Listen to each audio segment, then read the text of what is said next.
Una vez más, vemos cómo Voces del Territorio nos muestran cómo la inteligencia artificial promueve soluciones por el campo, el bienestar de las familias, y esto nos lleva a conectar con nuestro siguiente espacio. El panel Ética para una investigación en inteligencia artificial responsable y transformadora, impulsando la paz y el bienestar. Invito a los panelistas. A Luis Felipe Rivera García, director en Tecnologías de la Información de la Secretaría Ejecutiva de la JEP, a Jaime Orlando Rodríguez, investigador y coordinador del Observatorio en Prácticas Pedagógicas de la Pontificia Universidad Javeriana, a Javier Ariza Pacheco, docente del Departamento de Derecho Económico y de la Facultad de Economía de la Universidad Externado de Colombia, y a Gustavo García Figueroa, viceministro general del Interior del Ministerio del Interior. Por favor, nos acompañan, gracias.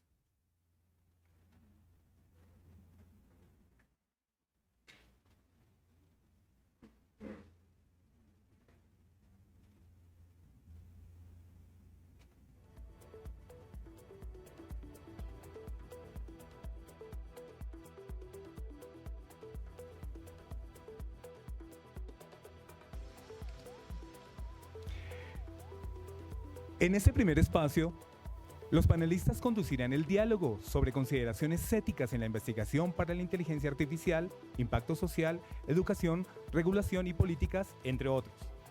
Para ello, invito a la viceministra de Conocimiento, Innovación y Productividad, Andrea Carolina Navas Calixto, quien será nuestra moderadora, y a los panelistas. Viceministra, buenos días y bienvenida. Muy buenos días, gracias Víctor, muy buenos días para todos, muchas gracias por estar aquí, a las más de 115 personas que tenemos conectadas en estos momentos a través de nuestro canal de YouTube. Bienvenidos panelistas. Cabe resaltar que para este panel pues estábamos buscando la equidad de género. Invitamos a la viceministra Cindey Bernal de Transformación Digital de Mintic, también a Sara Ferrer del PNUD y a María Alejandra Peláez de investigadora y coordinadora del Consejo Privado de Competitividad, quienes se disculparon que por temas de agenda no nos pueden acompañar. Sin embargo, les enviamos un fuerte abrazo y generamos pues esta reflexión de que buscamos la equidad de género en nuestro panel, que lamentablemente pues ellas no nos pudieron acompañar, pero tenemos acá unos expertos con los que vamos a dialogar y con los que vamos a hacer unas preguntas iniciales para que luego abramos los micrófonos al público y nos escriban las preguntas por el chat para empezar la conversación. Bueno, quiero empezar de acuerdo con lo que habló la ministra, habló el general y la asesora presidencial, esas reflexiones sobre los asuntos éticos para la generación del nuevo conocimiento de la inteligencia artificial de forma responsable, pero también de forma transformadora a través de eso que estamos llamando en el ministerio la ciencia para la paz. Esa ciencia y esa defensa para la vida, los ejemplos que nos dio el general y a través del video, cómo estamos utilizando las tecnologías de defensa para unos beneficios para la población y asimismo cómo podemos motivar a todo este público aquí presente para que en sus investigaciones pues tengamos unas reflexiones responsables. En ese sentido, yo me reflexiono acerca de qué otras tecnologías habían abierto estos debates tan enriquecedores desde la cuádruple hélice. Aquí hay gente muy joven, pero pues hace 30 años se abrió el debate de las aplicaciones y los riesgos de la nanotecnología, los riesgos de la genética. Sin embargo, la rapidez con la que está llegando este desarrollo tecnológico de la inteligencia artificial, pues nos obligan a abrir este debate y, como decía la asesora Ingrid, entrar como gobierno en el juego y no simplemente tener regulaciones como de pronto se ha hecho en el pasado.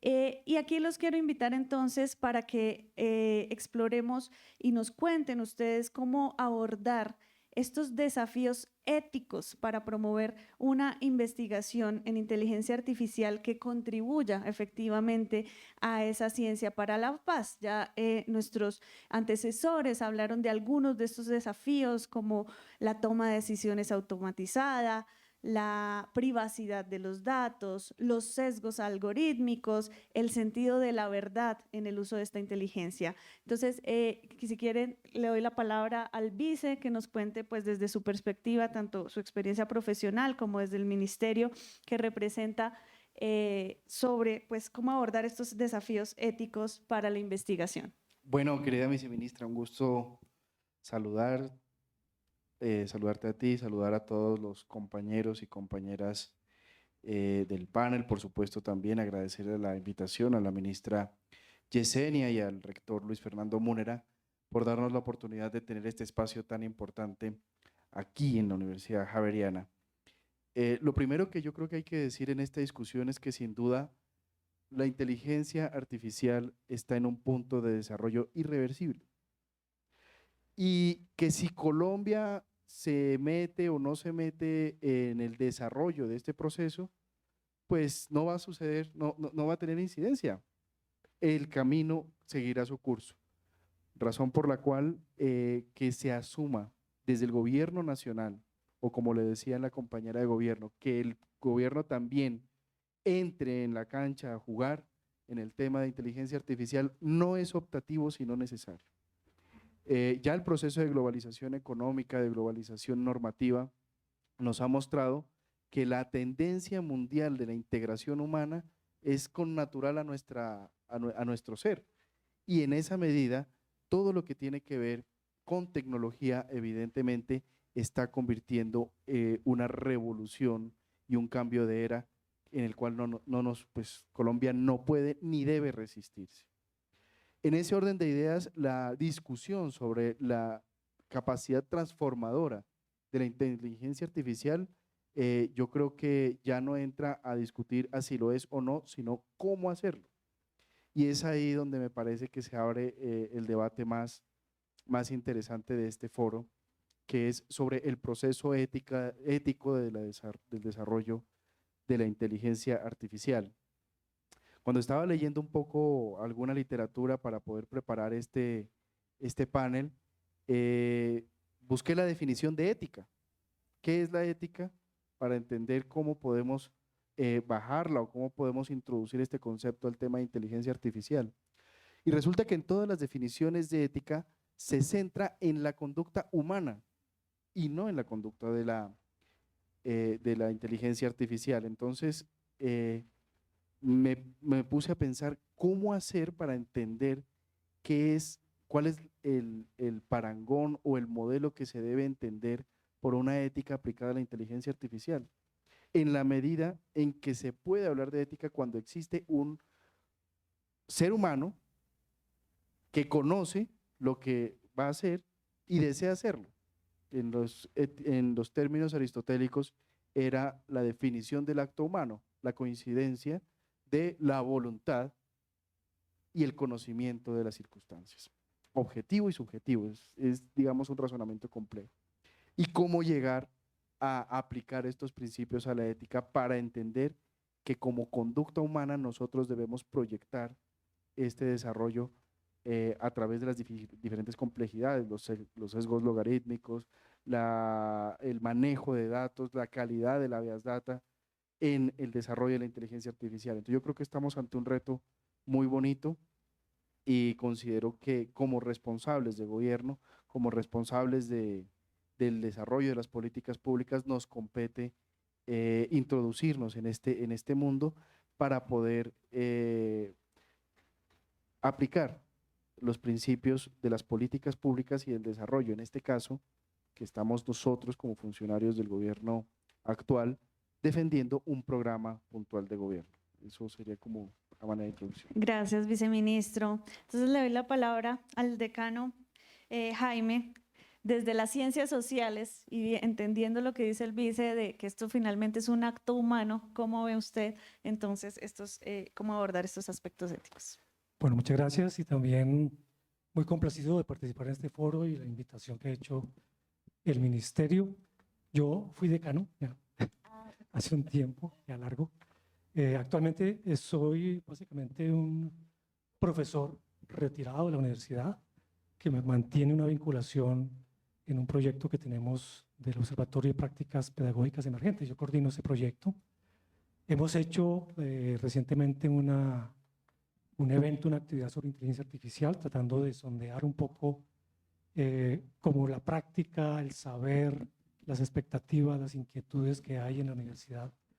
Y eso pues nos empieza a dar un poquito de luces porque, como ha dicho el viceministro, tenemos, digamos, como una explosión de, no solamente del uso, que se hizo masivo a partir del año pasado con la apertura del OpenAI de su chatbot, sino una explosión también de inquietudes y preguntas, ¿no? Yo entiendo la ética y también usando una expresión del viceministro, tratando de bajarla a la cotidianidad, como una búsqueda de la respuesta por el qué hacer, y el qué hacemos frente a todas estas inquietudes y preguntas que abre el uso extendido de la inteligencia artificial. Ya aquí ya se ha mencionado pues, varios de los riesgos que tiene esta apertura masiva, este uso que se viene dando a la inteligencia artificial en distintos ámbitos, que hay que balancearlos con las potencias, ¿no? O sea, yo creo que una mirada contextual de potencias y desafíos y retos y riesgos es la tarea que hay que emprender en cada caso para buscar esa respuesta. ¿Qué hacer? Por ejemplo, en el caso educativo, en el caso de la universidad, el qué hacer pasa por la pregunta de cómo están, por ejemplo, utilizando los estudiantes la inteligencia artificial en sus prácticas cotidianas, qué están empezando a hacer los profesores y cómo dialogan unos y otros para consensuar posibles potencias y límites y normas y criterios. Yo pienso que esa dimensión específica de la búsqueda del qué hacer frente a los riesgos y las potencias, pues es uno de los caminos que hay que aprender, ¿no? Por ejemplo, y usando también un término que me gustó mucho de la ministra, la dimensión holística del problema. El padre Müller habló de una ecología integral. Son, yo creo, que los horizontes que la universidad y la academia en general, con su brazo de capacidad académica e investigativa, deben asumir. Yo pienso que estudios muy particulares nos dejan por fuera de la complejidad del problema, ¿no? Pienso que una dimensión holística, interdisciplinaria, compleja, multifactorial, está en mora de empezar a hacerse, ¿no? Pienso por los datos que dio la ministra que hay muchos proyectos, hay 27 proyectos ya financiados. Me pregunto cuáles de esos tienen esa dimensión y esa vocación holística de trabajo, porque nos podríamos quedar en aplicaciones específicas que son muy importantes, ¿no? Aquí se habló de la potencialidad de la inteligencia artificial en la práctica médica. También hay problemas éticos en la práctica médica que se exacerban con la inteligencia artificial. De modo que yo creo que la pregunta y la respuesta por el qué hacer pasa por una dimensión de la capacidad investigativa que tiene la academia y que puede aportar desde los distintos factores. Porque es que, para mencionar un ejemplo muy rápido, hubo un estudio hecho en la Universidad de Nueva York en el año 2018 que se llamó La anatomía de un sistema de inteligencia artificial. Y la pregunta era muy sencilla. ¿Qué hay detrás, en ese caso, hace 5 años, qué hay detrás de la respuesta que me da Alexa? Alexa es la famosa inteligencia artificial del Amazon, cuando alguien le hace una pregunta o le da una instrucción. Es muy sencillo, pues la respuesta es: Alexa me responde bien o mal o me hace bien o mal las cosas. Y sin embargo, detrás de eso, para que eso ocurra, pues hay toda una dimensión histórica de la inteligencia artificial que llega hasta allá, toda una dimensión económica del que puede pagar Alexa, por ejemplo, toda una dimensión ecológica, todo lo que cuesta ecológicamente mantener esas gigantescas grillas de computadores que permiten que me dé una respuesta sencilla. Eso lo podemos aplicar también al ChatGPT. ¿Qué dimensión, qué sesgo ideológico hay detrás de la respuesta que me ofrece? Es decir, es una dimensión tan compleja. Ese estudio se reduce a una infografía muy sencilla, pero a la vez muy diciente. Es decir, las preguntas que hoy nos hacemos no pueden ser resueltas sino a través de esa dimensión compleja, interdisciplinar y holística del problema, y la universidad puede hacerlo. Yo creo que la Javeriana en particular tiene la capacidad para hacerlo y es un llamado urgente para empezar a actuar de esa manera. Gracias, profe. Pues, y en ese sentido, teniendo en cuenta esa complejidad de esto, pues quisiera darle la palabra al director Luis Felipe, director de Tecnologías de la Información de la JEP, para que nos cuente desde su rol cuál ha sido y desde ese rol de las tecnologías que se manejan y la información que se maneja en la JEP, cómo ustedes podrían darnos luces para abordar los aspectos éticos en la investigación de inteligencia artificial. Gracias, Andrea. Primero que todo, con los buenos días para mis compañeros de panel, para Gustavo, para Jaime, para Javier. Muchas gracias, es una fortuna compartir este espacio con ustedes, pero sobre todo para ustedes, los asistentes que nos acompañan en este foro. Gracias también a la ministra Yesenia por esta invitación y al rector Luis Fernando Múnera por acogernos aquí en la Pontificia Universidad Javeriana. Siempre es emocionante estar en la academia y compartir con ustedes estas reflexiones. Desde el punto de vista puramente ético, la ética finalmente regula el comportamiento humano. Por otro lado, las innovaciones tecnológicas siempre están desafiando, siempre están retando el comportamiento humano. Y la inteligencia artificial es quizás uno de estos grandes hitos de la humanidad, como lo reconoce el mundo de la tecnología, comparable con la revolución industrial, comparable con la aparición del transistor y la computación, comparable con la llegada de Internet, comparable con la telefonía móvil. Y ha llegado para quedarse. Ha llegado para impactar nuestro comportamiento y ha llegado para desafiar nuestra ética. Con lo cual, la responsabilidad frente a la formación de los científicos que estarán al frente de la construcción de estas soluciones basadas en inteligencia artificial es determinante. Y estamos en la academia, precisamente en el espacio más indicado para definir procesos de formación basados en la ética para aquellas personas que estarán dedicadas a la inteligencia artificial. Siempre estará retando la innovación tecnológica a nuestro comportamiento, pero la humanidad ha demostrado en el tiempo que siempre debe prevalecer los principios y valores de la humanidad por encima de la tecnología. Con lo cual, la inteligencia artificial efectivamente abre una puerta gigantesca, gigantesca, pero también genera unos desafíos muy fuertes en términos de la equidad, en términos de la inclusión, en términos de la no discriminación, que son factores fundamentales en la ética y que determinan nuestro comportamiento.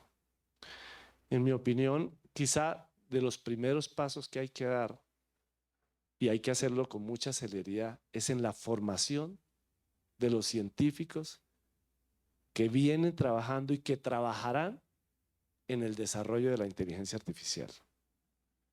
Que siempre tengan como eje central el sujeto sobre el cual van a aplicar inteligencia artificial. Y entender que por encima de la tecnología y de la innovación tecnológica siempre estará la ética humana. Gracias. Gracias, director. Entonces le damos la palabra al profesor Jaime. Javier, perdón. Profesor Javier, desde su experiencia en el derecho económico internacional, ¿cómo abordamos entonces estos aspectos éticos? Bueno, buenos días a todos. Muchas gracias por la invitación. Señora ministra Ángela, muy agradecidos por este espacio que usted nos brinda. Al señor rector Luis Fernando Múnera también, muchas gracias por recibirnos en esta su casa, y a los compañeros de panel, muy amables por todas las intervenciones. Yo quiero comenzar con una imagen que me ayude a introducir la dimensión de lo que estamos viviendo en este momento. Permítame un momento. Gracias. Bueno, en la imagen lo que quiero que veamos es cuál ha sido la evolución del crecimiento económico en los últimos 2000 años. Aquí podemos ver, bueno, mientras aparece, cuál fue el impacto que trajo el cambio tecnológico, en particular la primera revolución industrial, a nuestra sociedad. Ahora, esto a lo que quiero apuntar es a que el crecimiento económico que nosotros vamos a vivir en los próximos años es algo que no se ha visto nunca antes en la humanidad.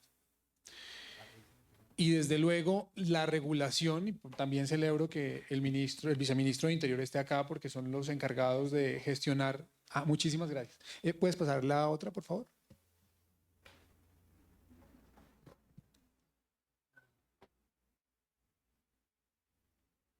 Ustedes pueden ver ahí, esta fotografía es de la Universidad de Groningen, donde se muestra el crecimiento económico desde el año 0 de nuestra era hasta cerca al momento en que estamos viviendo. Y realmente el crecimiento económico hasta el siglo XVI fue muy homogéneo, no hubo mayor variación, pero posterior a eso, cuando empiezan a darse unos avances tecnológicos en Europa, podemos ver que se da un crecimiento sostenido y en particular después de que empieza a funcionar la primera revolución industrial. Es muy difícil que nosotros podamos llegar a futuro a hacer unas comparaciones de lo que vamos a sufrir si no lo hemos sufrido y no nos hemos enfrentado a eso. Tal vez la única respuesta que encontramos es en la historia. Y aquí es donde se une la razón por la que estamos acá, ¿sí? Poder encontrar una justificación ética a cuál va a ser nuestro camino como sociedad. Muchas gracias. Cuando empieza la primera revolución industrial, nosotros encontramos unos vacíos terribles a nivel normativo, ¿sí? Vimos cómo se violaron los derechos desde nuestro punto de vista y parados hoy día de mujeres y niños, ¿sí? 16 horas de jornadas de trabajo, los niños tenían que enfrentarse a condiciones que no eran aptas para su edad. Hay bastante literatura al respecto. Oliver Twist es un reflejo de lo que sucedió en ese momento. Pero en particular, los que se subieron rápidamente, ¿sí? En esta gráfica lo podemos ver, los que subieron en la revolución industrial, en la primera, tuvieron un crecimiento económico muy grande. El problema es que la normativa, ¿sí? Las leyes que había en la época no estaban adaptadas a la realidad que se vivía hasta ese momento. Y esos vacíos solo podían ser llenados por la ética, y es algo que en este momento pues, nos cobra gran relevancia. Los vacíos jurídicos que hubiesen podido disminuir el impacto negativo hubieran podido ser menores si la ética hubiese estado presente. Eso nos da la lección de que lo que nosotros podemos hacer en este momento es investigar alrededor de la ética, de los impactos que va a tener en nuestra sociedad el avance de la inteligencia artificial, para que nosotros de esta manera podamos reducir los impactos negativos. Uno que es evidente, del cual hay discusiones desde el año 2016 en varios países, es qué va a pasar con nuestro trabajo, que además hace parte del proyecto de vida de cada uno de nosotros. Nos hemos formado alrededor, nos hemos educado alrededor de poder conseguir un trabajo para que nuestro proyecto de vida pueda ser realizable. Pues resulta que es posible que eso que nosotros construimos durante mucho tiempo, y en particular las personas que ya tienen una formación sólida, puede que nos sirva para los nuevos tiempos en los que la inteligencia artificial marca un nuevo tipo de desarrollo. Ahora, si nosotros proyectamos esas mismas gráficas que estamos viendo a futuro, o sea, ya no hasta el año 2000 o hasta el año 2010, sino a futuro, el crecimiento económico va a ser mayor. Y aquí creo que es muy importante que nosotros podamos visionar cuál va a ser el rol que Colombia o nuestra sociedad va a desempeñar alrededor del desarrollo económico mundial, para que nosotros podamos encontrar un espacio, pero al mismo tiempo no tengamos esos vacíos que hacen que nuestra sociedad se descompense, que las personas que se queden sin trabajo tengan garantizado un mínimo de subsistencia, puedan comer, por ejemplo, y no simplemente los que tengan acceso a ese desarrollo, que son personas que tienen cierta formación, puedan tener estos beneficios. Entonces, aquí es importante que nosotros, mientras llega la regulación, podamos llenar esos vacíos que vamos a tener a nivel normativo con la ética y la moral, que nuestros principios y nuestros valores nos puedan orientar hacia qué es lo que como sociedad vamos a hacer. Y creo que aquí es muy importante que nosotros sigamos trabajando estos espacios para que podamos entender cuál es nuestra realidad y nuestro rol de cara a esta nueva realidad que nos vamos a enfrentar, que podamos desarrollar ese nuevo reinicio que hay que hacer con la educación. Sí, hace unos años Amartya Sen decía que nosotros necesitábamos una alfabetización numérica para poder subsistir de manera competitiva en nuestra sociedad, pero hoy se necesitan otro tipo de competencias para eso. ¿Sí? Necesitamos una alfabetización informática que nos ayude a interactuar y a sacar el máximo potencial de estos nuevos desarrollos económicos. Muchísimas gracias, profesor. La segunda pregunta va precisamente relacionada con cómo logramos esa participación de las partes interesadas y esa reflexión del impacto social desde el momento que empezamos a hacer la investigación en inteligencia artificial.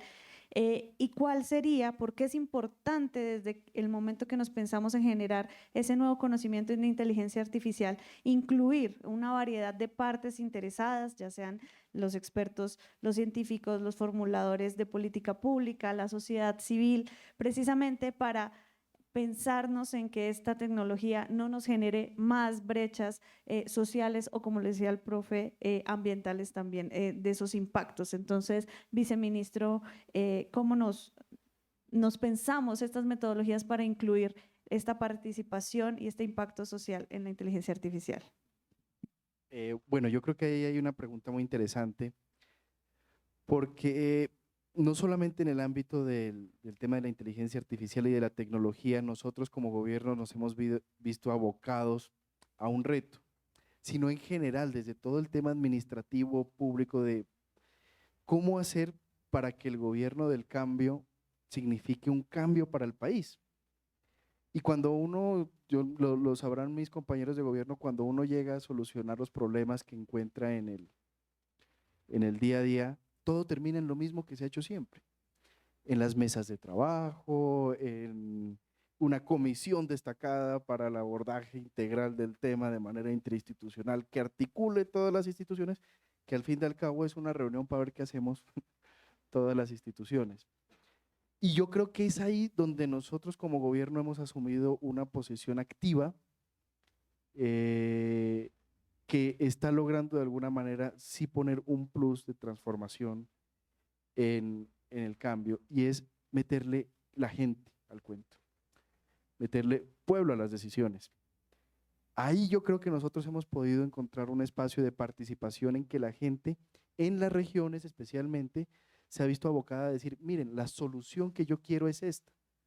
Y eso nos ha permitido, digamos, de alguna manera, si bien hay una descalificación a veces a nivel general o a nivel macro de las cosas, cuando uno ve que la gente está satisfecha por ser escuchada, por ser oída y por participar de las soluciones que tiene, yo creo que ahí tenemos un espacio para de verdad lograr un cambio en Colombia. Por eso la participación de las partes no solamente debe ser vista desde la importancia de que la gente pueda tener opinión en sus propias decisiones para satisfacer las necesidades, sino también si es ético o no hacerlo. Y cómo en el desarrollo histórico del país no se ha hecho, y cómo se ha pensado que las soluciones vienen de algunos sabios que de pronto no tienen en cuenta las consideraciones particulares. Y es ahí donde la tecnología nos pone en un plano de igualdad impresionante, no a todos los ciudadanos colombianos, sino a todo el mundo. Entonces, hoy en día podemos fácilmente tener opiniones sobre un caso de cualquier diversidad desde cualquier rincón del mundo. Y esa riqueza nos permite a nosotros entender que no solamente tenemos la ventaja de hacerlo, sino la obligación como humanidad de escucharnos. En China, por ejemplo, hoy se está desarrollando una especie de nodos de productividad en el tema agrario. Entonces dicen, no estoy seguro que no es la expresión correcta, pero para significarlo, esta es la ciudad del durazno.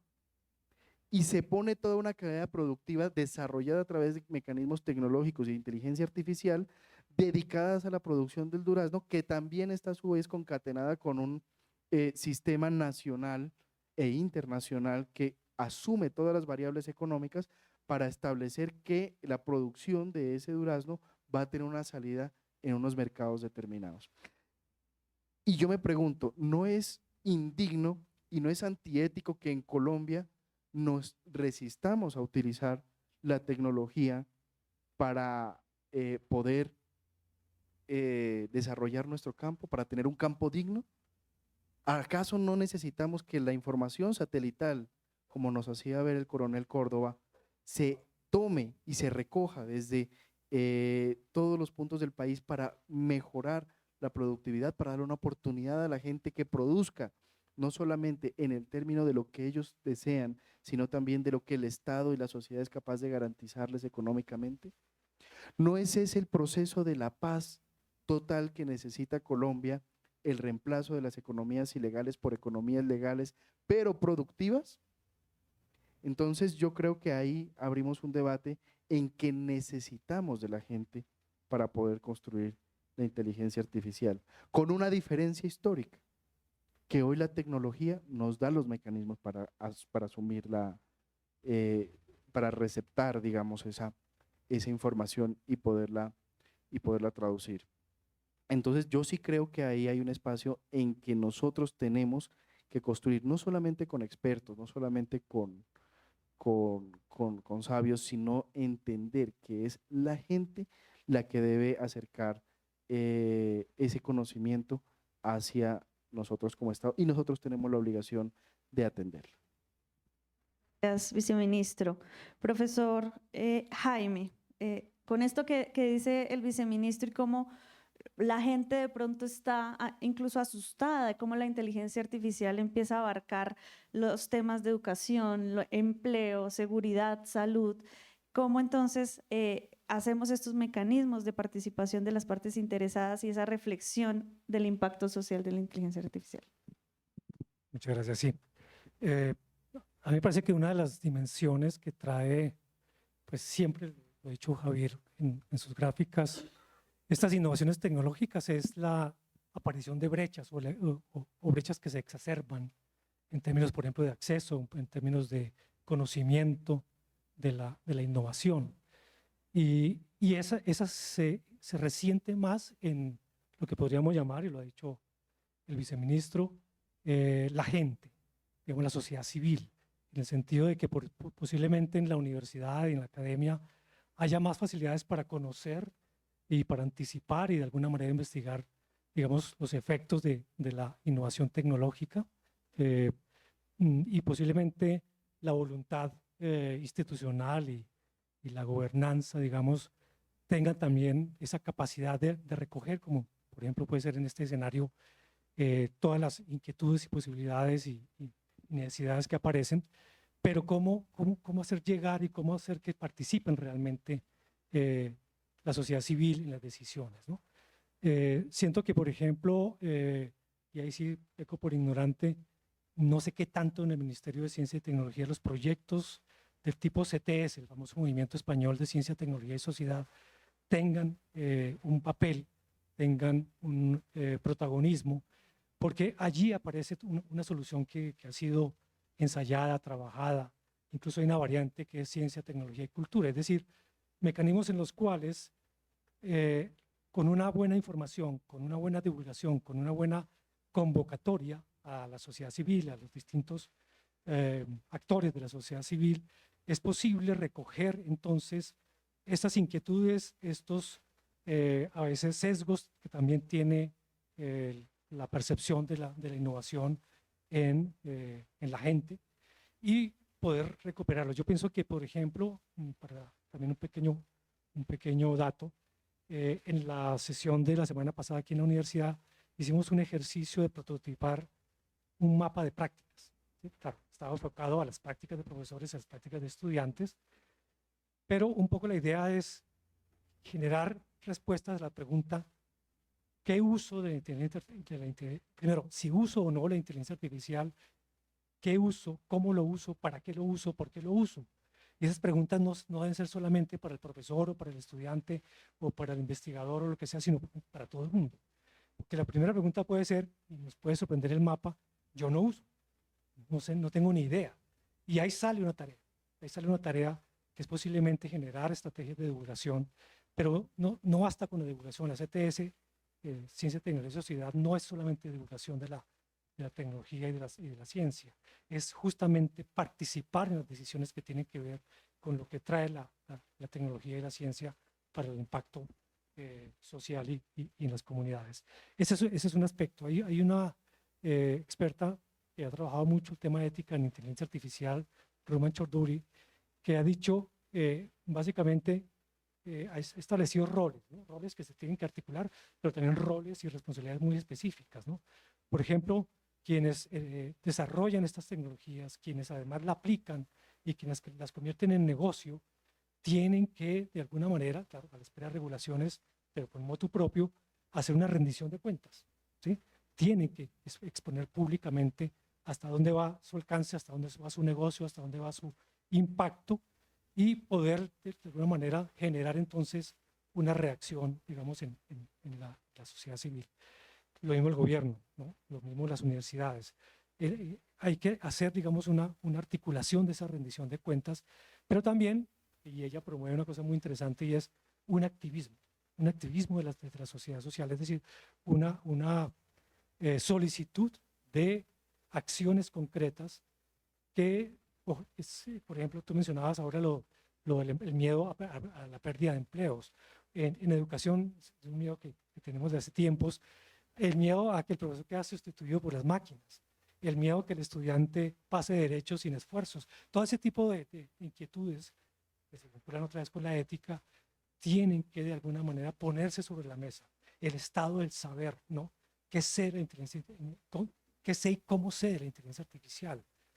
¿Qué tipo de soluciones o de prototipos estoy intentando poner en la práctica? Otro ático chiquito fue muy interesante la sesión de la semana pasada. Un grupo de estudiantes se reunió a resolver la pregunta, una de las preguntas que hicimos es ¿qué harían con la inteligencia artificial? ¿Y saben con qué salieron? Con el diseño, la necesidad del diseño de un chatbot que les permita apoyo emocional. Es decir, no le pidieron ni a la consejería de la universidad ni a los consejeros que los apoyen, sino al chatbot. Hay más confianza y uno me pregunta, ¿qué moral tiene un chatbot para que el estudiante pida que sea el chatbot el que le dé consejos? Es decir, ese tipo de prácticas, ese tipo de imaginarios, hay que ponerlos sobre la mesa y articularlos. Claro, cada uno es de su rol, pero siento que de nuevo, haciendo línea con el viceministro, esa articulación y esa convocatoria de la sociedad civil es fundamental.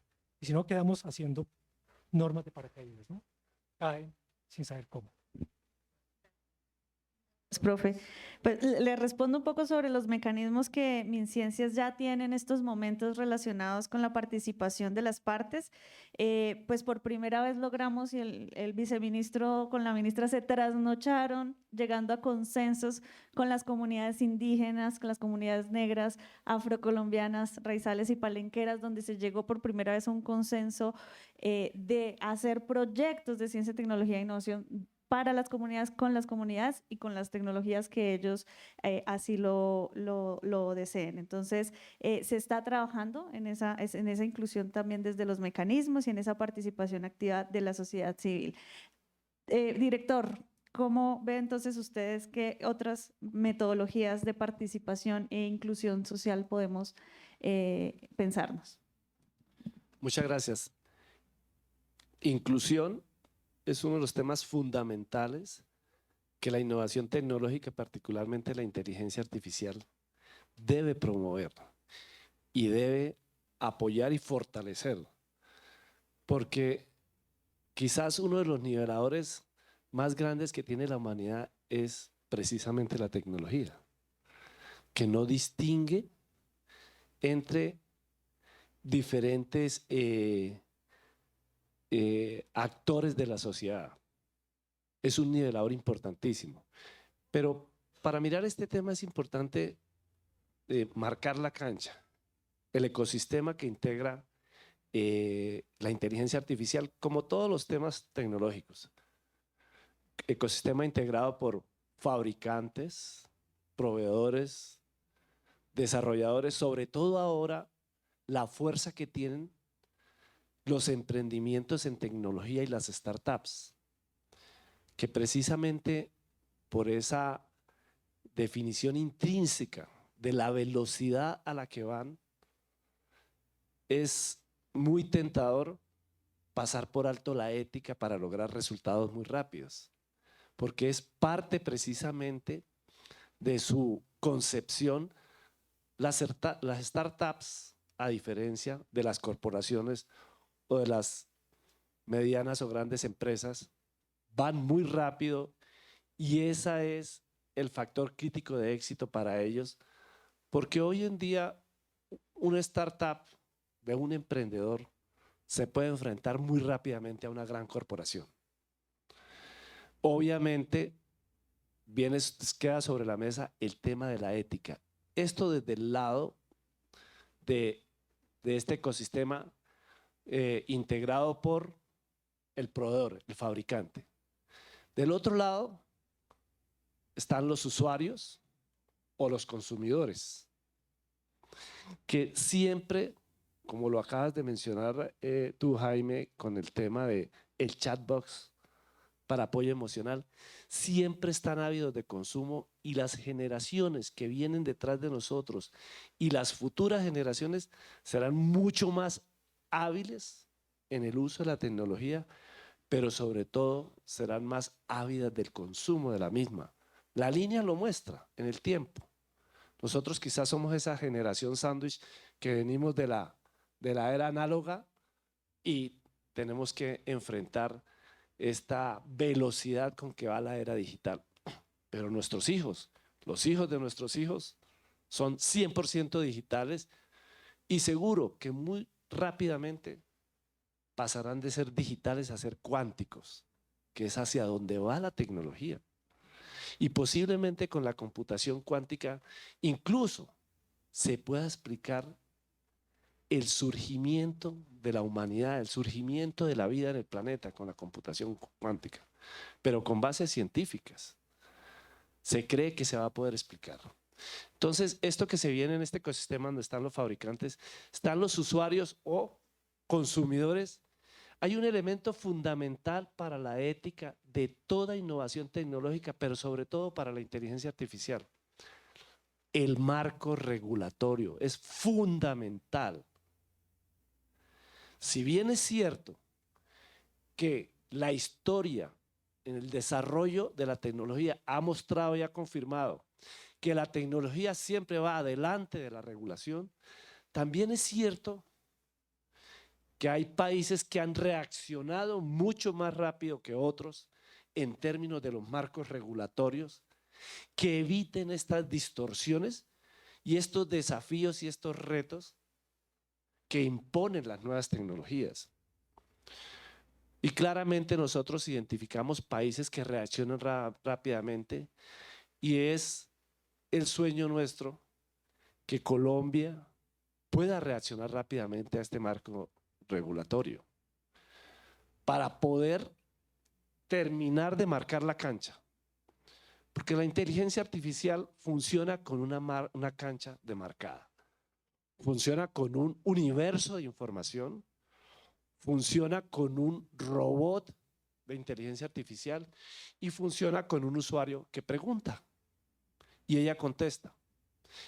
El nuevo concepto de inteligencia artificial muy recientemente lanzado es la inteligencia artificial generativa.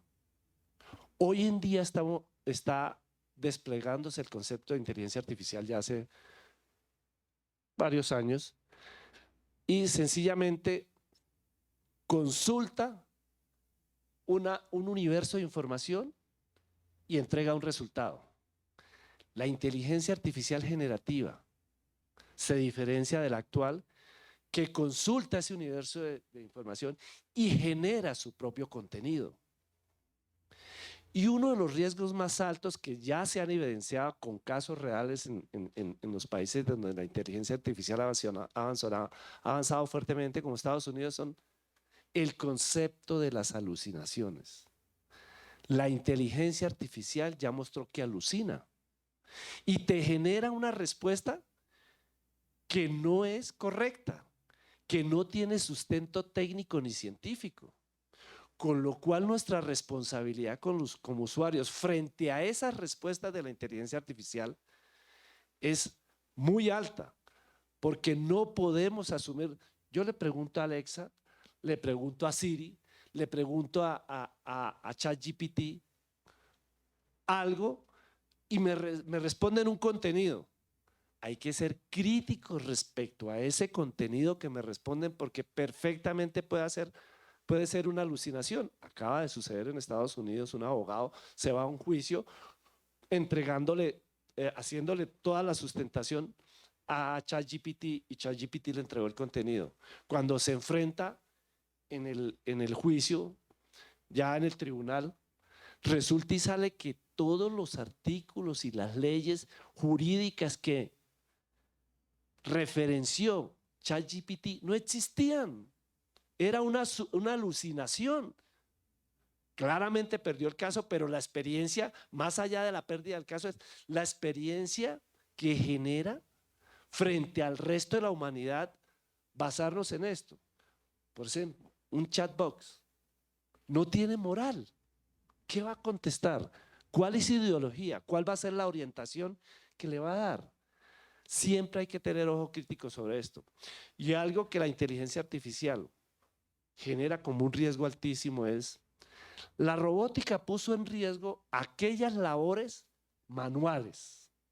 Entonces entramos a las plantas de producción y la robótica desplazó la mano de obra humana de manera impresionante. Y se decía, solamente van a estar amenazadas aquellas labores repetitivas de precisión y de operación y masivas. Las actividades, las profesiones basadas en la ciencia y el conocimiento no van a estar amenazadas. Y mire lo que está pasando ahora. Lo que realmente está amenazado con la inteligencia artificial es el conocimiento y la ciencia, por la forma como lo estamos interpretando, para lo cual la regulación se vuelve determinante en este proceso. Porque una de las cosas que las personas más temen, la revolución industrial generó un gran desarrollo, con lo cual generó un crecimiento en el empleo y generó una carga laboral impresionante. La inteligencia artificial nos puede dejar sin trabajo. No solo en el medio docente, en el medio de la ingeniería, en donde estamos nosotros, quienes estamos creando esta nueva innovación tecnológica, porque viene precisamente del medio tecnológico, que pone en riesgo nuestra misma labor. Perfectamente, a través de inteligencia artificial, si tú le defines un contexto y unas preguntas correctas, puede generar una estrategia de tecnología. Entonces, ¿cuál sería la función del CIO dentro de las organizaciones? Lo que acaba de decir Andrea, establecer la pregunta correcta. Quisiera contarles que hace 6 meses aproximadamente, fue este año, se acaba de lanzar, no sé si fue en Berkeley o en Stanford, la primera carrera que se llama Prompts Engineering, que es ingeniería para formar, valga la redundancia, ingenieros en la preparación de los prompts. Los prompts son las preguntas que se le hacen a la inteligencia artificial y están formando ingenieros en crear contextos correctos, o sea, demarcar la cancha. En el caso nuestro, por ejemplo, la Jurisdicción Especial para la Paz, diría, el contexto es una entidad de justicia transicional, eje fundamental del proceso de paz en Colombia, que tiene como universo de atención comparecientes y víctimas, que está focalizada en juzgar este tipo de delitos de lesa humanidad, se le marca el contexto y se le hacen las preguntas correctas. Y seguro que pueden estar en riesgo los magistrados. Y seguro que pueden estar en riesgo los abogados. Entonces, a esto es a lo que nos enfrentamos. Pero al final, ¿quién tiene el control de esto? El ser humano, que es quien lo está programando. Y el ser humano siempre tiene una ética que marca, regula su comportamiento, pero siempre en la actividad productiva se necesita, adicional a la ética, el marco regulatorio. El marco regulatorio es fundamental. Gracias. Gracias. Pues no sé si entonces, profe Javier, entramos ya a la pregunta que nos interpela el director Luis sobre ese marco regulatorio y políticas. También si quiere complementar el tema de participación, bienvenido, pero también pues entremos ya en la última pregunta para dar un espacio a las preguntas del público sobre, bueno, estos estándares éticos, esta zanahoria y garrote, ¿cómo la vamos a manejar? Si se requiere una amplia supervisión y monitoreo o efectivamente cómo podemos colaborar entre todos para ser ciudadanos activos en ese marco regulatorio como nos lo abre ya el diálogo a esta pregunta el profe, el director Luis. Muchas gracias, Andrea. Sí, voy a retomar y paso a la siguiente pregunta. Arranco con el impacto social. Quiero comenzar con un ejemplo que es el de Watson. No sé si han escuchado hablar de Watson, una inteligencia artificial de IBM. Fue muy exitosa en algún momento, venció a los campeones mundiales de Jeopardy, que es un juego muy famoso, y luego de su éxito fue empleada en un pabellón de enfermos para cáncer. En algún momento un paciente que estaba bajo la supervisión de Watson tiene un derrame interno de sangre en su cuerpo y Watson le suministra un medicamento o da la indicación de darle un medicamento que le haría tener aún más fuerte el derrame de sangre. O sea, en pocas palabras, Watson iba a matar a la persona. ¿Esto qué quiere decir? Que eventualmente para Watson la forma de curar a este paciente que tenía cáncer era, o la forma de reducir el cáncer era acabando con ciertas personas que él consideraba no debían seguir viviendo. Esto nos da a nosotros una idea de cuál es la forma como la inteligencia artificial se está relacionando con nosotros y nos está abriendo un camino para el cual aún no tenemos claridad en cuál es la forma como está con nosotros, tal como Luis hablaba del ecosistema. Y esto de alguna manera nos refleja que todos los problemas que hay en la actualidad en la sociedad pueden ser solucionados por la inteligencia artificial. Todos. El problema es el cómo y cuáles van a ser las consecuencias. Entonces, esto depende del marco regulatorio que nosotros podamos lograr. En cuanto a la participación de las partes interesadas, creo que era muy importante lo que el viceministro García resaltaba y es dentro de toda esa estructura que nosotros tenemos, tanto nacional como internacional, ¿cuál va a ser nuestro rol de acuerdo a las limitaciones que nos reflejan a nosotros el marco normativo internacional? Por ejemplo, las normas de la OMC, los obstáculos técnicos al comercio y las normas sanitarias y fitosanitarias, porque de eso depende que aun cuando nosotros adaptemos, como lo veíamos en el video del señor del café, si nosotros podemos lograr una mayor eficiencia en el café, pero no logramos adaptarnos a las normas internacionales, pues no vamos a poder participar del comercio, que es lo que finalmente queremos, beneficiarnos a través del comercio de los avances en eficiencia de la inteligencia artificial. Entonces, para esto necesitamos que todas las partes interesadas en nuestro país estén presentes y en particular las partes que están exponiendo cuál es el marco regulatorio frente al cual internacionalmente estamos enfrentados, las limitaciones que vamos a tener. Esto nos lleva también a un punto muy importante que es la privacidad de la información y es un tema fundamental que habla de los derechos de nosotros como individuos y como personas. Para eso quería mostrarles algo que nos sucede en la vida cotidiana a todos y que muchas veces lo pasamos como inadvertido, y en este caso el Estado creo que nos puede dar una solución muy importante. Cuando nosotros salimos a la pandemia, todos, creo que la mayoría, usamos Zoom para poder volcarnos a la virtualidad, ¿sí? Los que están en la academia en particular. Zoom ha venido evolucionando sus términos y condiciones y hace unos días hizo un cambio en los mismos de cara a las nuevas realidades. Y les voy a leer el punto 10.4 de los términos que había actualizado Zoom. Licencia perpetua mundial no exclusiva, libre de regalías, sublicenciada y transferible. Para redistribuir, publicar, acceder, usar, almacenar, transmitir, revisar, divulgar, conservar, extraer, modificar, reproducir, compartir, mostrar, copiar, distribuir, traducir, transcribir, crear trabajos derivados y procesar el contenido de los usuarios. De esta manera, Zoom, cuando nosotros le damos a aceptar, que nunca leemos los términos y condiciones, está usando toda la información que nosotros intercambiemos a través de su plataforma de manera perpetua para entrenar sus inteligencias artificiales, ¿sí? Entonces tenemos la herramienta que es la inteligencia artificial, que nos va a transformar la vida a todos y que si la sabemos regular nos va a mejorar el nivel de vida, pero esta está alimentada y entrenada con una cantidad de datos que nosotros le estamos suministrando.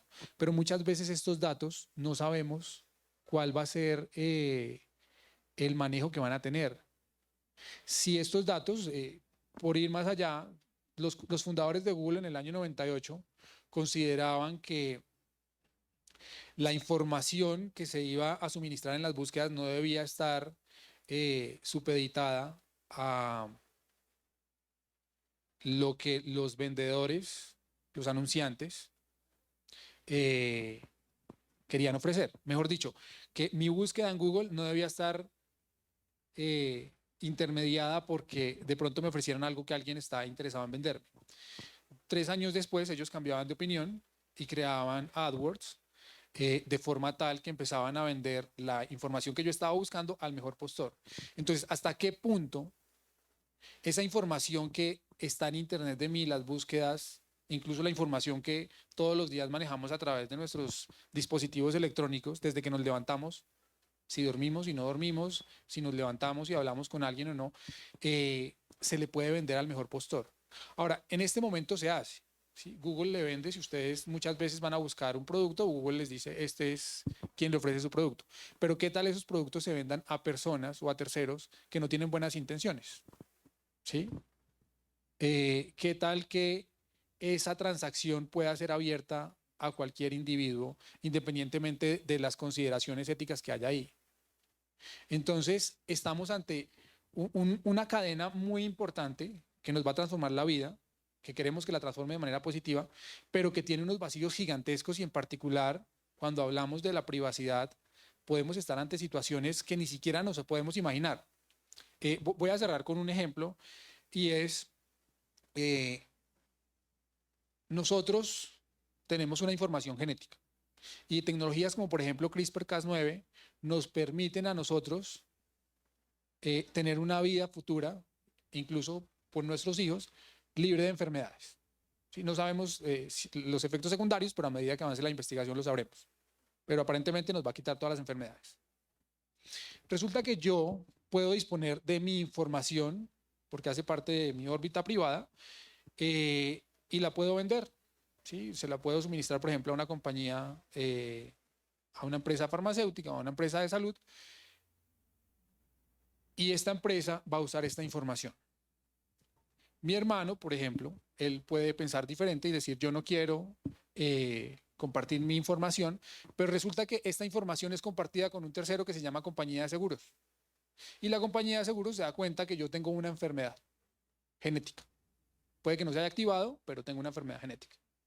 Cuando la compañía de seguros me va a cobrar a mí una póliza, va a incluir esta transacción y esta información en mi cobro de la póliza. Pero resulta que a mi hermano, que no está dando esa libertad para usar esa información, la compañía de seguros también la tiene. Entonces, ¿hasta qué punto a las personas cercanas a mí, cuando yo doy mi información, o por ejemplo, una conversación telefónica, yo doy permiso de que usen mi información, pero no la contraparte, ¿sí? No la otra persona que está al otro lado? ¿Hasta qué punto yo estoy violando los derechos fundamentales de una persona cuando yo estoy compartiendo la información a través de, por ejemplo, Zoom, pero el otro no lo está haciendo? Entonces tenemos ahí una problemática muy grande que además no está lo suficientemente evidenciada para que se discuta a nivel social. Entonces eso es importante para que todas las partes estén presentes en este debate tan grande, ¿sí? Y que podamos sacar el mayor provecho posible de estas ventajas sin que perdamos nosotros los derechos que hemos ganado con tanto esfuerzo durante varios siglos.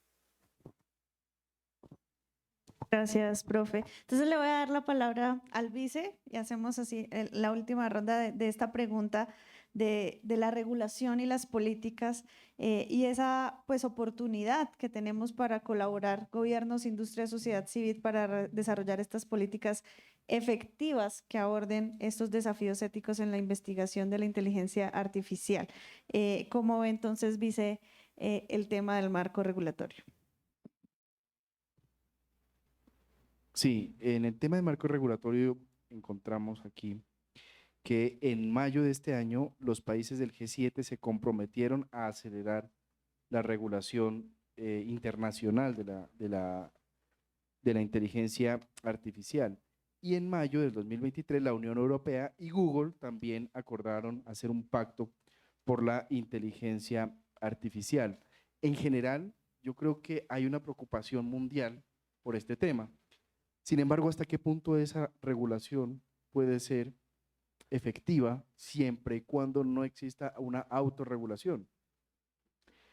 Y es ahí donde de pronto todos recordamos películas que plantean los dilemas éticos de la inteligencia artificial, como iRobot, bueno, varias en que se presentan son dilemas éticos que se resuelven no de la manera que racionalmente un humano lo haría, que es en últimas el conflicto que presenta aquí el problema de la regulación ética y digamos, de transformar esa regulación ética humana en una autorregulación ética de inteligencia artificial.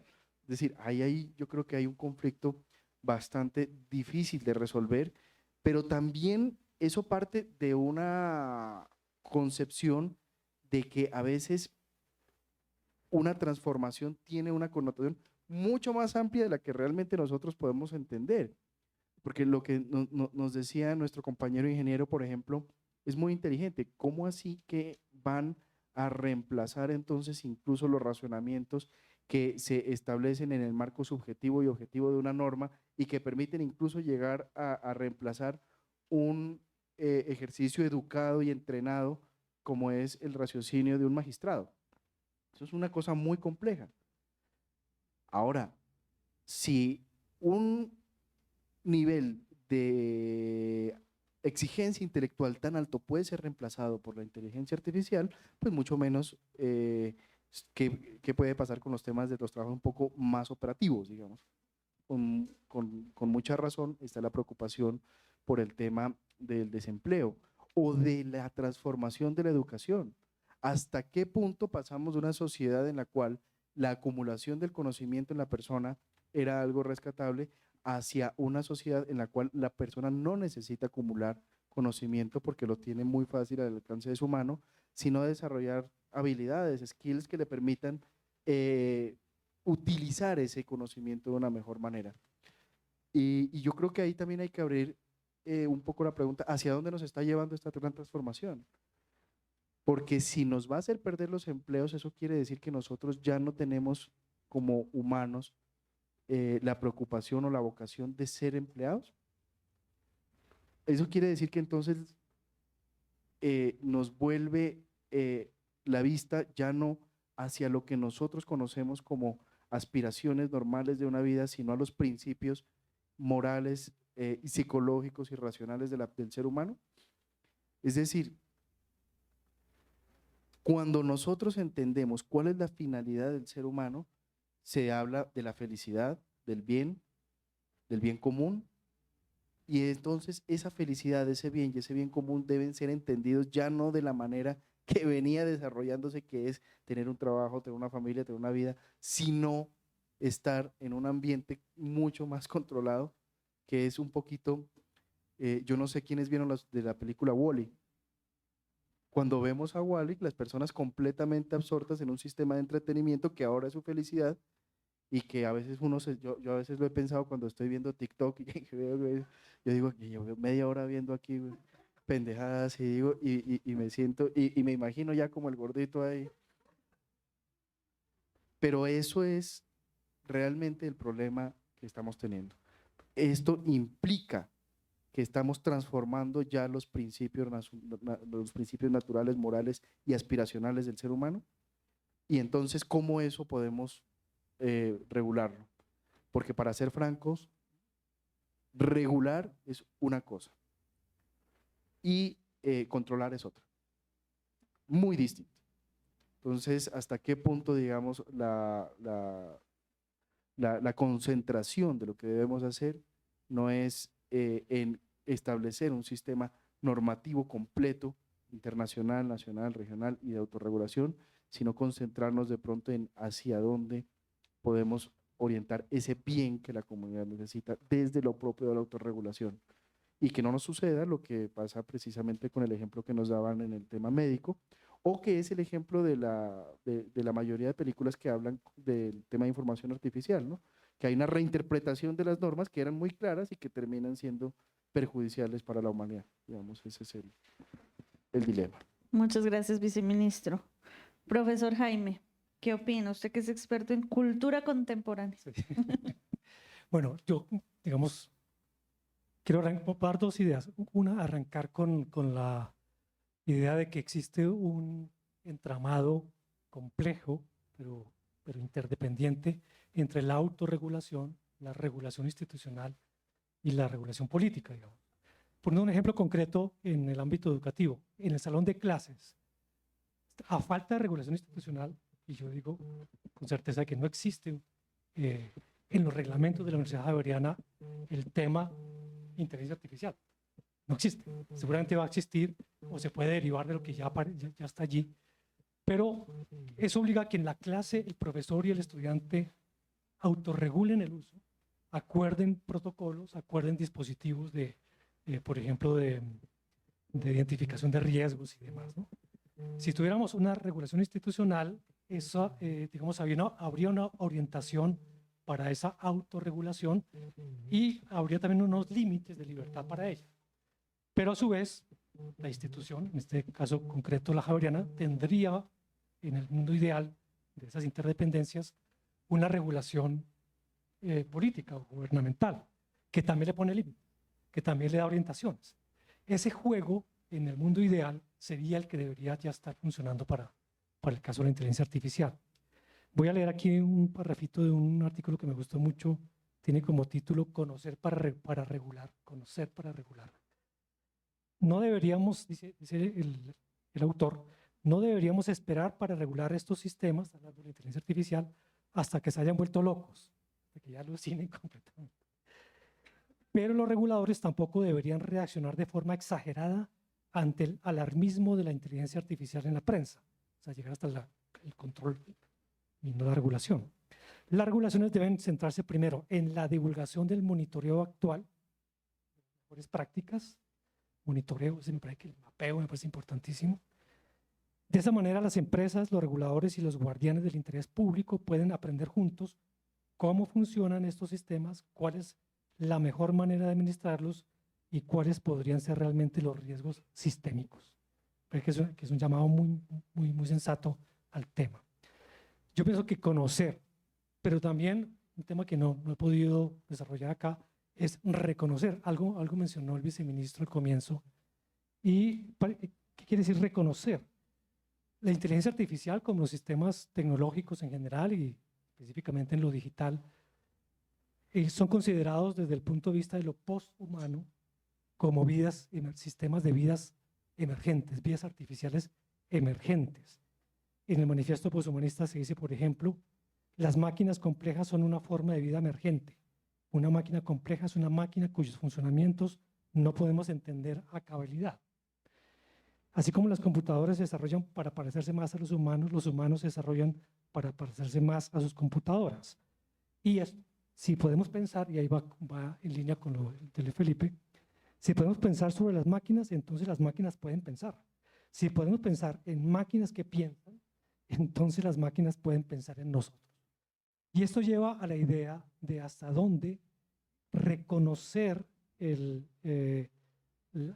los sistemas tecnológicos y más específicamente esto, sobre todo cuando queda uno descrestado con las respuestas de un chat GPT que parece que fueran realmente de una persona que lo conoce a uno, sobre todo si uno lleva una conversación larga con el chat GPT ya se vuelve amigo de uno. Entonces, bueno, ¿cómo reconocer ese tema? Y yo creo que hay simplemente termino con esta frase de Zener, lo voy a recoger acá, atender esas formas y entender esas formas emergentes de vida implica entonces incrementar la vigilancia, ¿sí? La responsabilidad también, pero también la humildad, dice este autor Joaquín Serené, de distintos actores no humanos. Incluso hay ya estudios y propuestas de cómo deberíamos también incluir derechos para los agentes no humanos. Haría parte de la regulación. Esa es como la segunda idea que quería dejar entonces sobre la mesa. Muchas gracias, profe. Bueno, no sé si el director Luis Felipe quiere interpelar el tema regulatorio. Para cerrar, dar paso a un par de preguntas. Creo que tenemos tiempo, Víctor. Un par de preguntas, poder pasar al receso y al siguiente panel. Gracias. Sí, muy rápidamente hemos tocado dos conceptos. La regulación, que viene primero de tipo internacional y luego local, que como lo mencioné desde mi punto de vista es fundamental, pero también está el concepto de la autorregulación, que está muy asociado a la ética, que al mismo tiempo está asociado al comportamiento humano. Y es allí donde los principios y valores cobran importancia. Porque la experiencia también nos ha demostrado que a pesar de la existencia de la regulación, siempre se termina operando por fuera de la cancha y generando estos dificultades o problemas como lo que la mención que hace Javier sobre Zoom en términos de lo que es la letra menuda cuando uno está dando estas autorizaciones. Pero igual que la autorregulación está asociada a la autogestión y al autocontrol, que eso es parte de las cosas fundamentales que nosotros como seres humanos debemos tener, particularmente en el desempeño de nuestra función y de nuestra actividad profesional. Debemos observar con claridad autogestión, autocontrol, pero sobre todo autorregulación. De lo contrario, nos exponemos como seres humanos, como personas frente a la sociedad, pero adicionalmente exponemos la reputación de las organizaciones o las compañías o las empresas o las entidades que estamos representando. Y ahí hay un compromiso aún mayor de nuestra necesidad de autorregularnos, de autogestionarnos y de autocontrolarnos. Porque normalmente, y quienes estamos en este foro, siempre estamos en representación de alguna organización, de alguna entidad que tiene unos principios, unos valores y una cultura organizacional que nosotros debemos respetar, que nosotros debemos fortalecer, pero sobre todo que nosotros debemos valorar porque son las que marcan el comportamiento organizacional. Y es allí en donde la autorregulación es fundamental. Y desafortunadamente para nosotros como seres humanos no siempre se da. Por eso al interior de las organizaciones están las unidades de control disciplinario, las de control de nuestros clientes, como son los los agentes de control de comportamiento de nuestros clientes. ¿Por qué se crean estas unidades? Porque la experiencia nos ha demostrado que a veces la autorregulación nos cuesta trabajo y necesitamos crear unidades que estén vigilando nuestro comportamiento, particularmente cuando estamos en gobierno y manejamos dineros públicos. La autorregulación, el autocontrol y la autogestión son fundamentales porque estamos manejando dineros que son de los ciudadanos.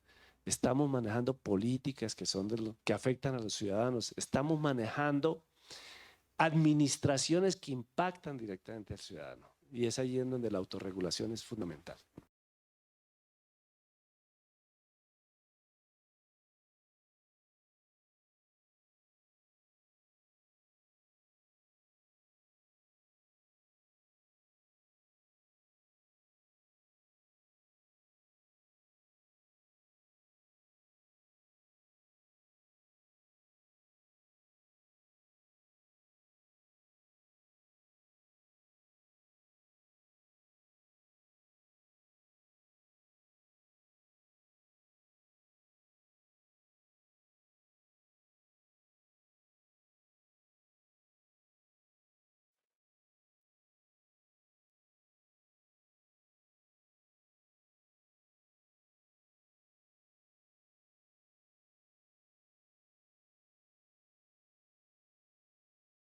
Todas las personas que hoy hacen parte del Estado, del gobierno, cuentan con la capacidad, el conocimiento y la vocación para convertir a Colombia en un Estado proactivo en cuanto a la inteligencia artificial. Frente a esta pregunta, si es sí o no, la segunda pregunta es ¿qué debemos hacer? Que considero que es el primer paso para afrontar este reto. Muchas gracias. No sé quién quiere responder. Bueno, esa es una pregunta más para la ministra, pero digamos a modo de reflexión, como gobierno y siendo responsables, yo creo que la respuesta es no tenemos la capacidad, no la tenemos. Y me atrevo a decir que muy pocos países pueden realmente responder parcialmente favorable a esa pregunta, que es muy difícil. Lo que sí tenemos es la inmensa necesidad, porque como lo decía en la intervención del principio, si Colombia no se mete en la carrera de la inteligencia artificial, esta carrera igual va a seguir para adelante, digamos. Lo que nosotros podemos meternos ahí es para aportar de pronto, pero no para frenarla. Es decir, esto ya pasó el punto de no retorno y vamos hacia la tecnificación en clave de inteligencia artificial para todo el mundo. Ahora, ¿qué hay que hacer para esto? Yo creo que va a sonar un poco paradójico, pero lo que necesitamos para desarrollar la inteligencia artificial pues es más talento humano. Fortalecer nuestra capacidad de talento humano, fortalecer a las personas que puedan tener la capacidad para desarrollar, para poder trabajar, para poder, digamos, establecer en temas de conocimientos cuáles son las ideas. A mí me parecería casi que lo que yo pensaría ahora, por ejemplo, y lo pienso muy desde el Ministerio del Interior, a nosotros como Ministerio del Interior nos corresponde organizar la sociedad. Dicen el Ministerio del Interior es el Ministerio de la Política. Oiga, vea los votos del Congreso, le dicen a uno, pilas, que el proyecto, tal vaina. Entonces, pero no. Nosotros como Estado somos mucho más que eso, porque tenemos la obligación de organizar la sociedad y darle la capacidad para satisfacer sus necesidades. Y es ahí donde nos corresponde organizar las juntas de acción comunal, ahí donde nos corresponde organizar los cabildos indígenas, los consejos comunitarios y darle capacidades para que se satisfagan sus necesidades. Por eso seguramente al término de esta reunión yo le diré a la ministra Yesenia, ahora que ya veo que hay una oferta institucional para este tema, ¿qué hay para mis comunales? Porque ahí tenemos la oportunidad precisamente de tener desarrolladores, tener gente que, por ejemplo, lo que nos decían aquí de los prompts, yo no lo había escuchado nunca, prompts, no sé cómo se dice, no lo había escuchado, pero me parece una cosa súper, de un contenido súper intelectual, de un contenido súper avanzado que al fin del cabo también debe tener un contexto excesivamente regional y excesivamente de conocimiento comunitario. Y eso nos quita un poquito también la modalidad de Estado que tenemos Fíjate que cambia la modalidad de Estado benefactor, como se planteó en la Edad Media, del Estado de beneficencia, en el que el Estado corrige las desigualdades y lo que crea es una oportunidad para que el Estado sea prácticamente un intermediario de receptor o un regulador o un corrector en la autosatisfacción de necesidades por parte de la misma comunidad. Entonces me parece que ahí hay un tema muy chévere para trabajar. Gracias, vice. No sé si Luis Felipe o el profe quieren.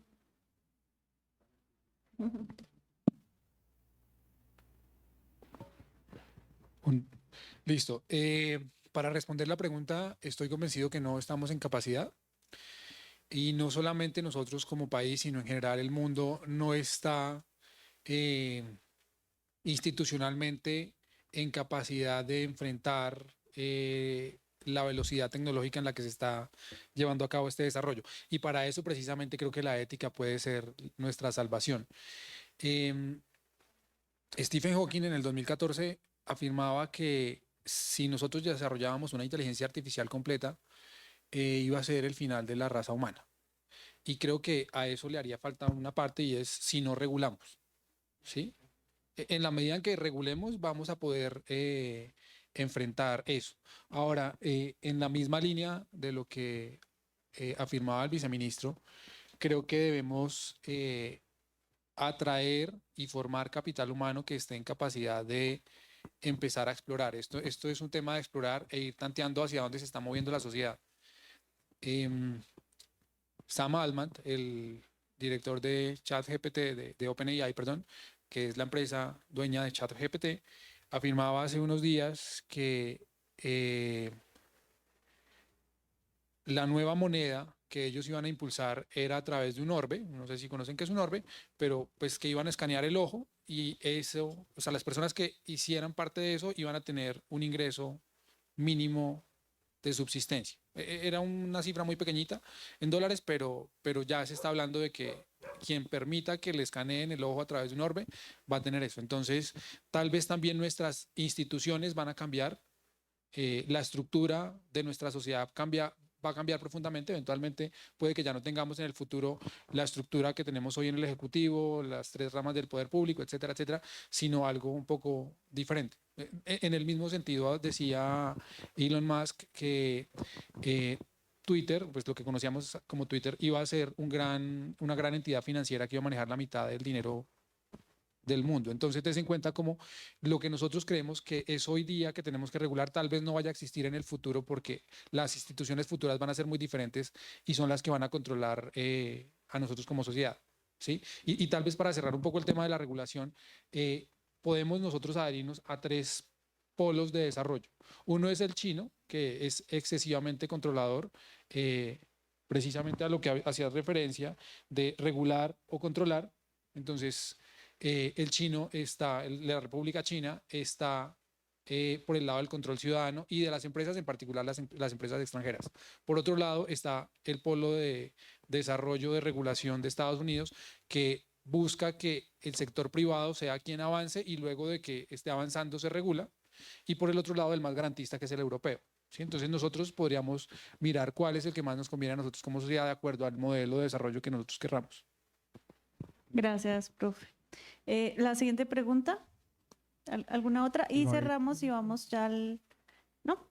Bueno, pues Víctor, muchas gracias a los panelistas. Creo que ha sido un diálogo que nos permite en el receso continuar la reflexión para continuar en el siguiente panel. Víctor, Así es, gracias. viceministra. Finalizamos este primer bloque. Agradecemos a los invitados de este panel que nos llevan a grandes reflexiones en inteligencia artificial. Vamos a tomar un receso de 15 minutos, son las 10:55, nos veríamos acá sobre las 11:10 de la mañana para continuar con el desarrollo de la agenda.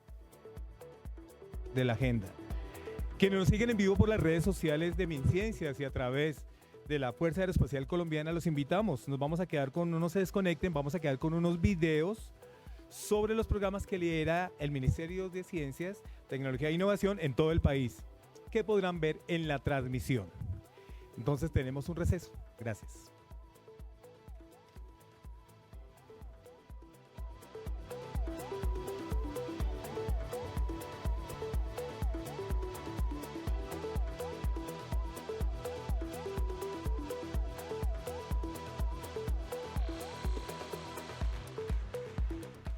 Es fundamental para Los MinCiencias, invitamos como a ente que- rector del Sistema Nacional de Ciencia, Tecnología e Innovación, presentar al país lo que hemos hecho en este primer año de gobierno liderado por el presidente Gustavo Petro, de cómo hemos avanzado en una estrategia territorial y de gestión del conocimiento en articulación con las comunidades, entidades del gobierno y actores del Sistema Nacional de Ciencia, Tecnología e Innovación para contribuir al fortalecimiento y la democratización de la ciencia.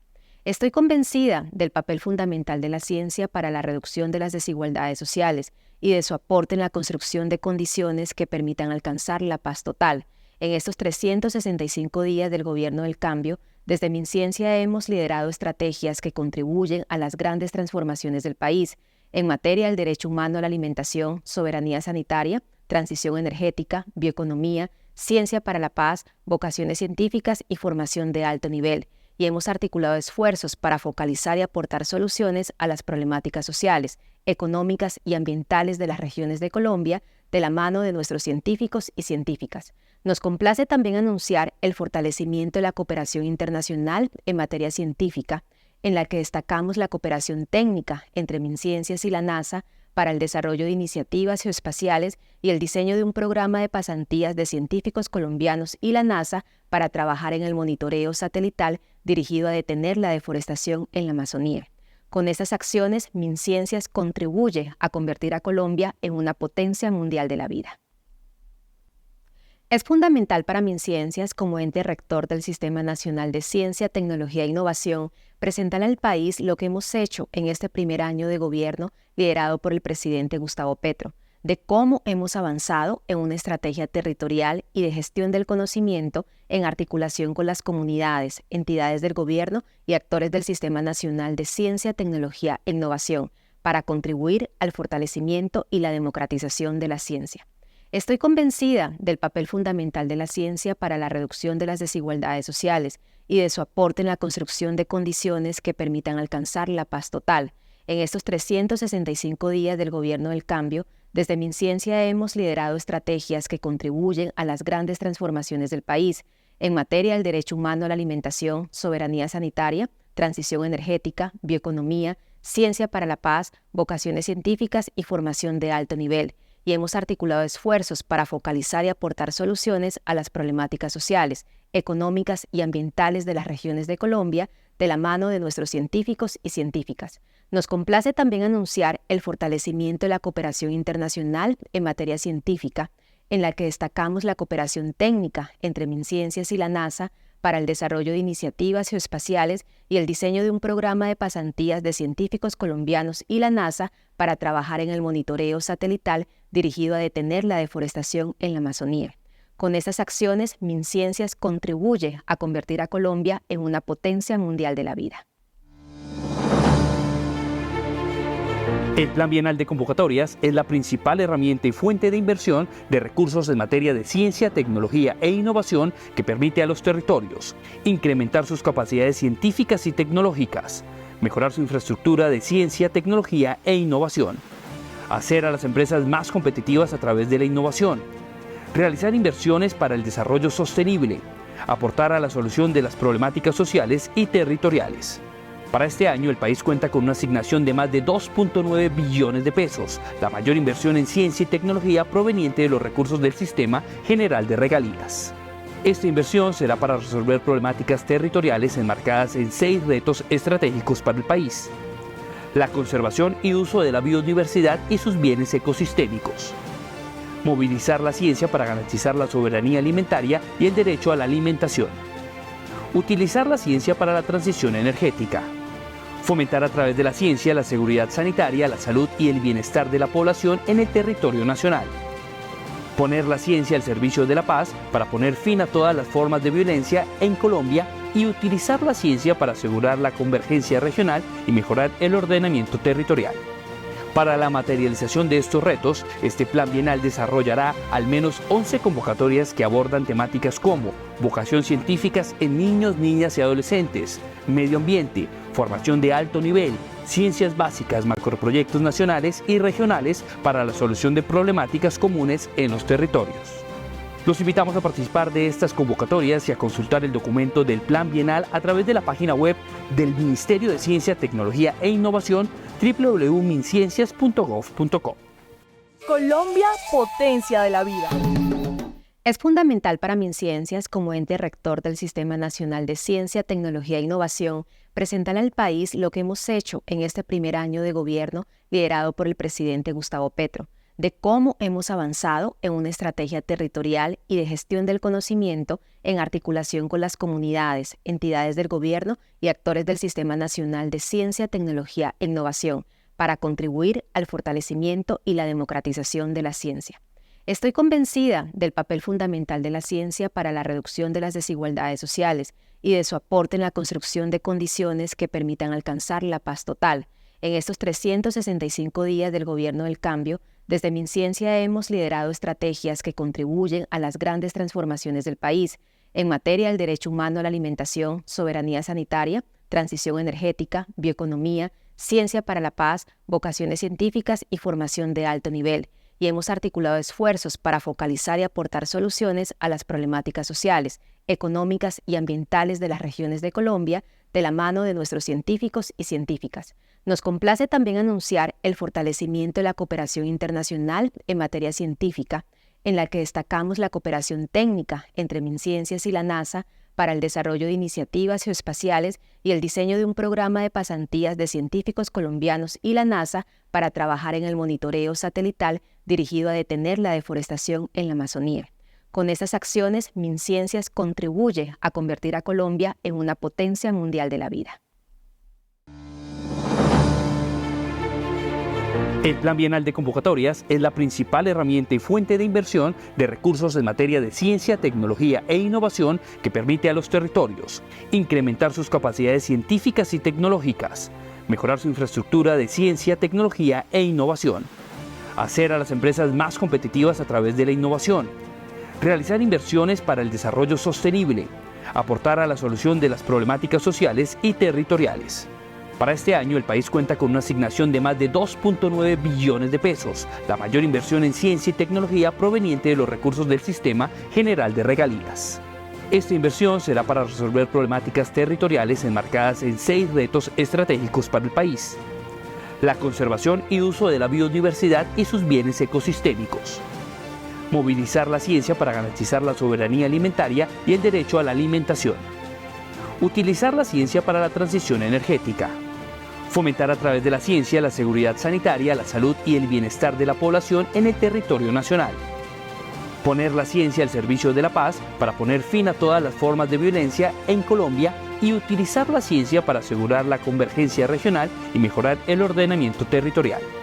Para la materialización de estos retos, este Plan Bienal desarrollará al menos 11 convocatorias que abordan temáticas como vocación científicas en niños, niñas y adolescentes, medio ambiente, formación de alto nivel, ciencias básicas, macroproyectos nacionales y regionales para la solución de problemáticas comunes en los territorios.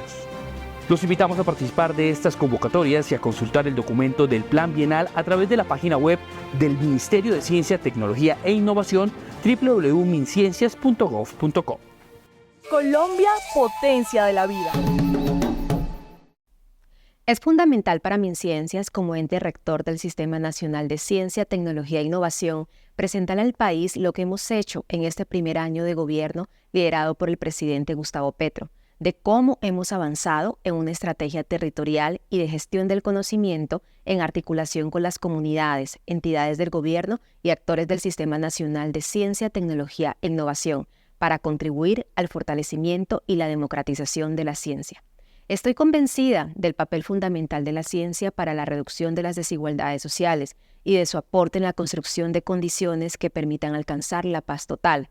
En estos 365 días del Gobierno del Cambio, desde MinCiencia hemos liderado estrategias que contribuyen a las grandes transformaciones del país en materia del derecho humano a la alimentación, soberanía sanitaria, transición energética, bioeconomía, ciencia para la paz, vocaciones científicas y formación de alto nivel. Y hemos articulado esfuerzos